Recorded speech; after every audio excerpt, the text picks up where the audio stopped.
ఓం గణేశాయ నమః. మన పుణ్యక్షేత్రాలు ఛానల్కి స్వాగతం. శాంతి మంత్రం.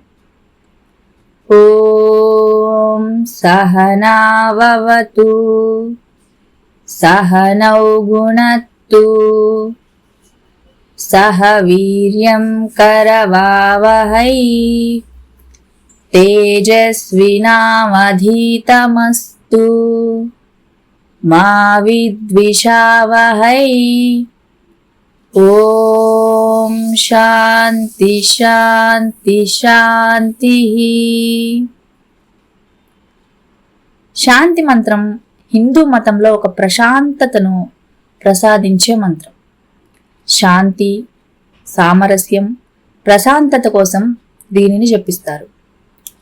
సాంప్రదాయకంగా ఆధ్యాత్మిక గ్రంథాలు, ప్రార్థనలు మరియు ఆచారాలను చదివే ముందు లేదా తర్వాత దీనిని పఠిస్తారు. ఈ మంత్రం మనస్సును శాంతపరిచే ఆధ్యాత్మిక సాధనలకు ప్రశాంత వాతావరణాన్ని సృష్టించి శక్తిని కలిగి ఉంటుందని నమ్ముతారు.